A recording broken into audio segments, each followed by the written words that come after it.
노상원 전 정보사령관이 두 차례나 계엄 모의 회동을 한 안산 롯데리아입니다. 노 전 사령관은 이곳에서 불과 1.5km 떨어진 한 반지하 주택에 머물러 왔습니다. 그런데 집문 앞에 명태 여러 마리와 각종 술, 음식들이 놓여 있습니다. 문 옆 창고에도 무속용품과 술 등이 가득 들어차 있습니다. 대문엔 점집 표시가 붙었습니다. 주민들은 손님들이 늘어설 정도로 유명한 점집이라고 합니다. 잡아서 고사 지내는 뭐 그런 식으로 톰돼지 갖다 놓고 하고. BMW, 아우디 이거 많이 와요. 대놓고 가요 무조건. 노 씨는 이곳에서 여성 무속인과 함께 지내왔습니다. 인터넷 사진 거기에 보니까 맞더라고요. 나는 상상도 못했죠, 그런 거라는 줄.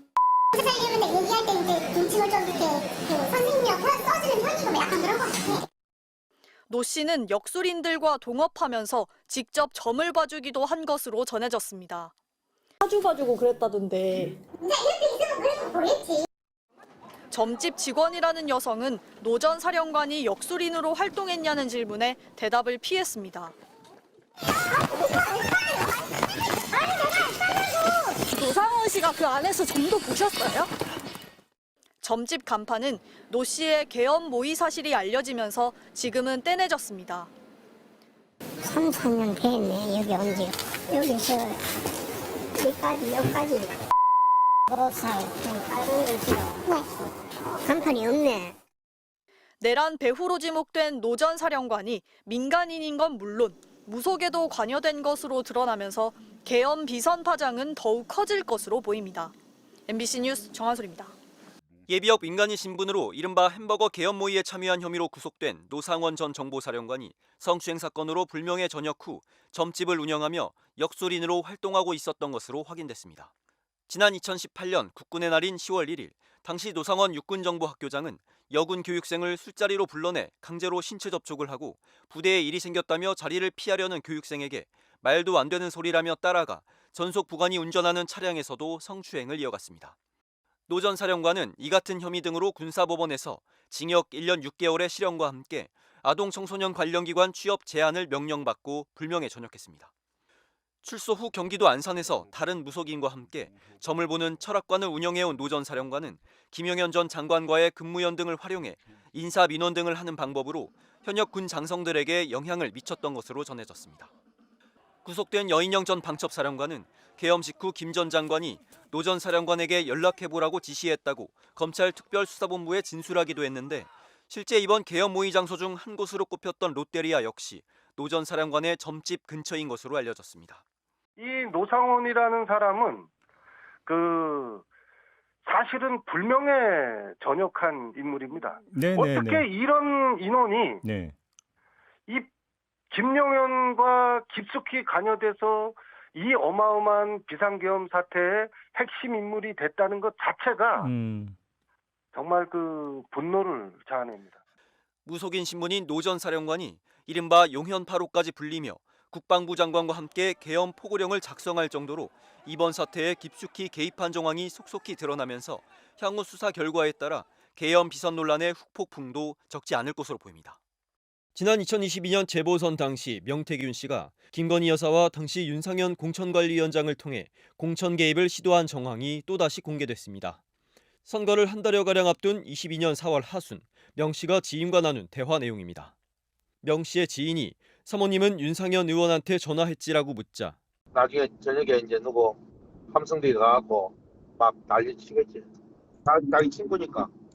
지인은 함성득 교수도 어찌 보면 뒷북 맞은 것이라고 답합니다.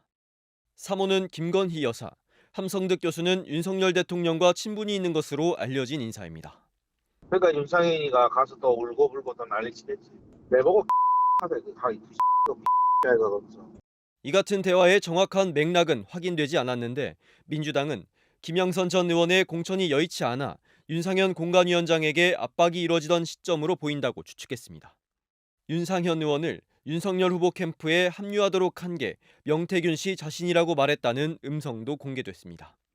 명 씨가 자신은 미륵보살이나 부처로 불린다고 과시하며 예지력을 자랑하는 내용도 담겼습니다.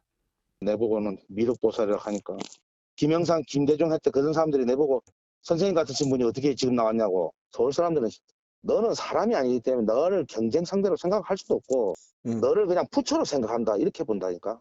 나는 권력도 없고 아무것도 없고 다른 사람보다 예지력이 있어서 미리 미래를 보는 건데. 이 같은 예지력이 공천 등과 관련해 영향력을 행사할 수 있었던 배경이란 주장이라고 민주당은 부연했습니다. 앞서 윤상현 의원은 윤 대통령과 명 씨의 대화 녹취 등이 공개되자 자신과는 관련이 없는 일이라고 반박한 바 있습니다. 윤석열 대통령이 경북 포항 앞바다에 석유와 가스가 매장돼 있을 수 있다는 탐사 결과를 직접 발표한 데 대해 야권은 정치쇼라며 공세를 이어갔습니다. 그러면서 한 명의 이름을 언급했습니다. 중대한 발표에 또 천공의 그림자가 보인다라고 여기저기서 말들이 많이 나오고 있습니다. 우연의 일치이기를 바랄 뿐입니다. 윤 대통령 부부와 가까운 것으로 알려진 역술인 천공의 지난달 유튜브 강연 내용이 대통령 발표와 비슷했기 때문입니다. 우리가 뭐 산유국이 안 될 것 같아. 앞으로 돼. 이 나라 저 밑에 지금 이 업계 쓰고 석유 많아요. 아직 가능성은 20% 수준인데도 지지율 하락 또는 특검법 국면을 모면하려는 꼼수 아니냐는 게 야권의 시각입니다. 대통령이 발표까지 했으니 석유가 나올 때까지 해저를 파는 거 아니냐고 비꼬거나 또 에너지 관련주가 급등한 걸 두고 김건희 여사의 도이치모터스 주가 조작 의혹에 빗대어 날을 세웠습니다. 게다가 걱정되는 것이 또 있습니다. 혹시라도 윤석열 정부의 특기인 주가 조작의 의도라도 있다면 큰일입니다.